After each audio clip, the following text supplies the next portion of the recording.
আসসালামু আলাইকুম everyone, welcome to my channel. ইফতারি টেবিল বা গরমে ঠান্ডা ঠান্ডা এক গ্লাস প্রাণ জুড়ানো লাচ্ছি হলে তো আর কথাই নেই। আর তা যদি ঘরে থাকা খুব অল্প কিছু উপকরণে তৈরি করে একেবারে রেস্টুরেন্টের স্বাদ পাওয়া যায়, তাহলে আর রেস্টুরেন্টে গিয়ে লাচ্ছি খাওয়ার কি দরকার।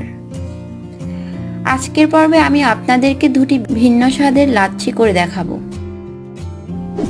তাহলে চলুন লাচ্ছি বানানো শুরু করি।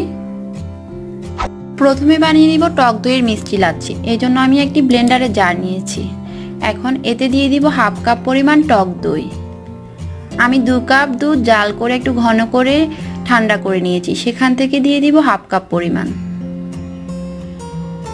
আর দিয়ে দিব 1/3 কাপ পরিমাণ পানি। আমি এখানে সবগুলো উপকরণ ঠান্ডা ব্যবহার করছি, তাই এতে কোনো বরফ কুচি ব্যবহার করছি না। আপনারা চাইলে বরফ কুচিও ব্যবহার করতে পারেন। এখন দিয়ে দিচ্ছি 2 টেবিল চামচ পরিমাণ চিনি আপনারা আপনাদের স্বাদ অনুযায়ী দিবেন। আর দিয়ে দিচ্ছি 2টি পুদিনা পাতা, এতে লাচ্ছিতে অসাধারণ একটি ফ্লেভার পাওয়া যাবে। এখন ব্লেন্ডারে ব্লেন্ড করে নিব। ব্লেন্ড করা হয়ে গিয়েছে, আমি এখন একটি গ্লাসে ঢেলে নিচ্ছি। তৈরি হয়ে গেল পুদিনা পাতার ফ্লেভারে টক দইয়ের মিষ্টি লাচ্ছি।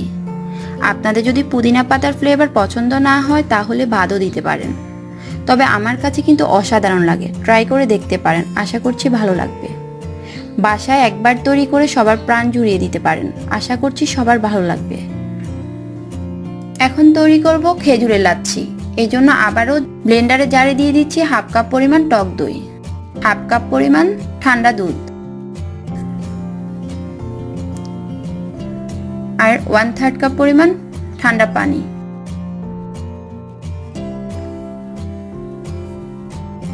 ছয় 7টা খেজুর বিচি ছাড়িয়ে আমি 2 টুকরো করে নিয়েছি, এখন তা দিয়ে দিচ্ছি। এখন দিয়ে দিবে 1 টেবিল চামচ পরিমাণ চিনি। এখানে যেহেতু খেজুর দিয়েছি তাই চিনির পরিমাণটা একটু কমিয়ে দিবেন। এখন ব্লেন্ডারে ব্লেন্ড করে নিব। ব্লেন্ডারে ব্লেন্ড করা হয়ে গিয়েছে, আমি এখন গ্লাসে ঢেলে নিচ্ছি।